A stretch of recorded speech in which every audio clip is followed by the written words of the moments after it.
I was listening to Dr. Boyce Watkins and some other people today, and they were talking about the hit show Empire. Now, Empire has come in and has just basically just taken over the ratings in TV, and it has been renewed for a second season. But there are a lot of people who are not too, fond of, Lee Daniels and his creation of Empire and how it depicts black people. Some people have called it buffoonery, coonery. We're going back to the days of Birth of a Nation, Step and Fetch It, blaxploitation television, and some have even stated that he is pushing the gay agenda. And they have said this not only with Empire, but with everything Lee Daniels has put his hands on, from Monsters Ball to Precious, which I thought Precious was a good movie, and now this. Ms. D is joining me. Ms. D, what do you think about this? Well, to start with, Precious was a book. Yes. That he turned into a movie, and the movie went just like the book.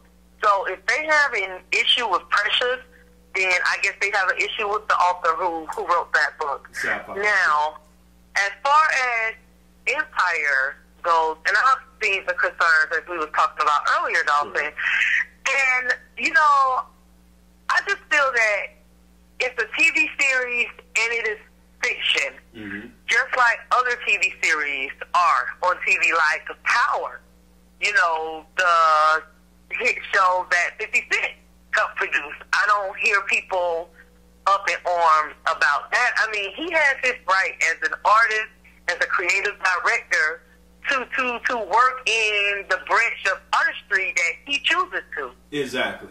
I agree with what you're saying, but Ms. D, a lot of people have stated that because Lee Daniels is a gay black male, that he has been taking the liberty in Empire and some of his other,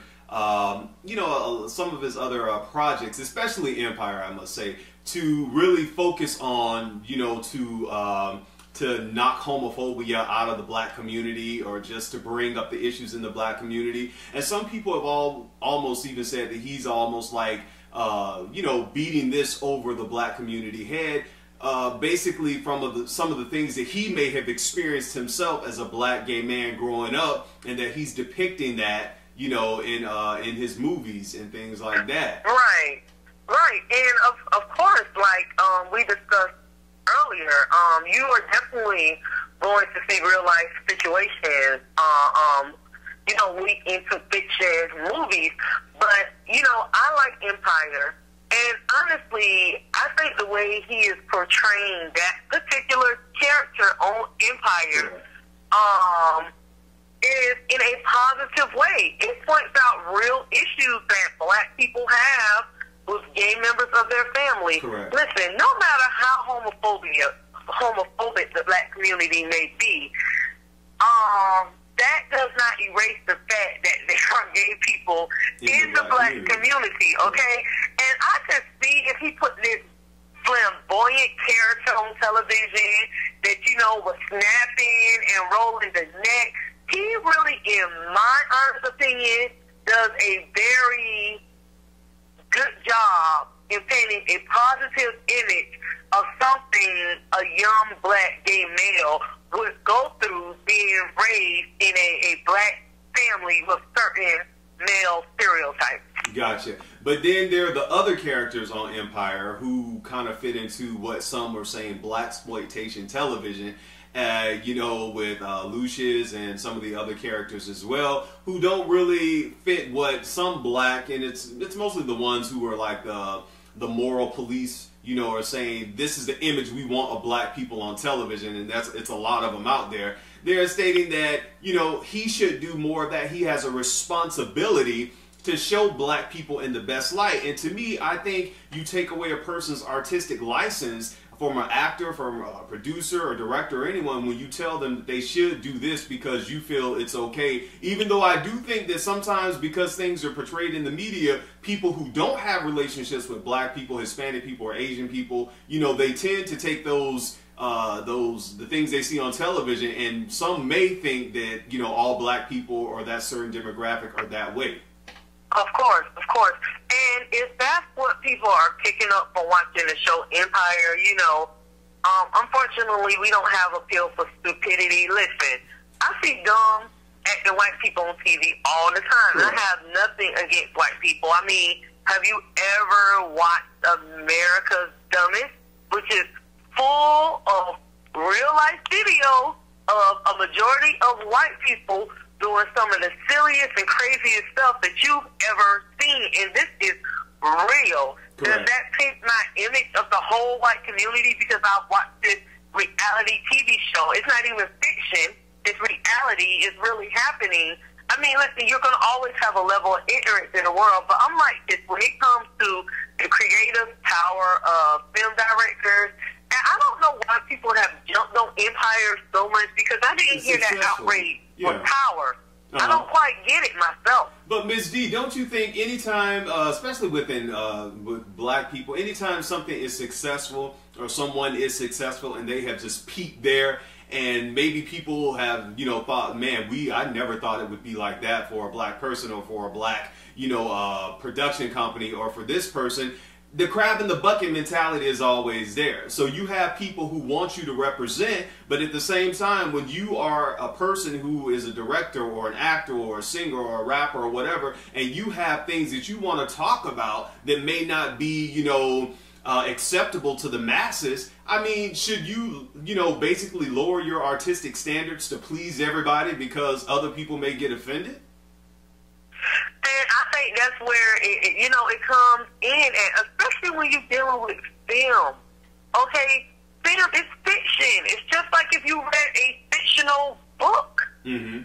You know, he cannot be expected to. This is his vision. This is what he visualized. This is what he wanted to do. This is what he so. Listen, if you don't like his vision, then guess what? You have the option not to participate in that viewership. That's right. But when it comes to people and their producing of movies, documentaries, however they choose to portray different things, you know, I don't really get wrapped up into that. There's plenty of things on television that I don't like and I don't watch. Exactly. And I think, you know, some of the criticisms that some of the people were talking about was his portrayal of Monsters Ball and Imprecious. You know this, Ms. D, because we work with children and adults, rather. And to deal with the children who have been abused, sexually molested, not outside of the family, but in the family, that is something that happens a lot within the black community. How kids get turned out, how little boys get turned out and raped and are forced into prostitution. A lot of them have HIV/AIDS by the time they're 15 because they grew up in dire circumstances. When I saw the movie Precious, I was happy that somebody was actually bold enough to tell the story, because I'm not, you know, I have personal experience with working with kids who are under 15 years old who are HIV positive and who were so because they were molested. Exactly. I mean, and that's true, especially as far as the movie Precious goes. And like I say, this goes into, you know, I can't believe that people was criticizing him because of Precious. Exactly. He literally adapted a book to film. He didn't even write that storyline. I mean, he made it for, you know, film, but that was a book that was out some years before he even made it into a film. It was. But I think with Precious, Miss D, it was the fact of, you know, the incest that went on with that too. Some people were saying, you know, that doesn't happen with black people. We ain't nobody's incest. You know, it was some of the stuff people were saying. I was like, have y'all went to y'all local Department of Children and Family? Yes, they need to work in social work there. And that's what I would advise them to do. That happens to black people. That happens to white people. Everybody. That happens to kids. Okay, for you to think, are you not seeing what's going on in Africa with the terrorist group over there kidnapping kids and raping them? Exactly. I mean, it's not even an American problem. It is a worldwide problem. And you are living in a bubble if you don't know that that is going on. Exactly. And even the sex trafficking that's going on here in the United States, not abroad, right here in our country, that we don't talk about. So when we have a director or actors who want to do a documentary on it to talk about things that they've experienced or they've seen here in America, I don't think we should be throwing that you making black people look bad when this is some black people's experience. It may not be your experience, but it's their experience. And if you feel so strongly about the portrayal of black people in a certain way of television, then collect your coins, get with the right people, and no one's stopping you from getting out there and doing it. It seems like everybody's jumping on a reality show and everything else. Do it. Everything else and do it. And then at the end of the day, you know, the thing that I like about Lee Daniels, Tyler Perry, Sharonda Rhimes, the lady that 50 Cent is producing his show with, and there's other ones out there. I can't go through them all. This is the first time you've really seen, you know, a lot of black producers getting their stuff out there on network television. Mm-hmm. You can go back 10 years ago, and it was not. You're seeing way more black shows than you've ever seen on television, whether they're, you know, whether you like them or whether you don't like them.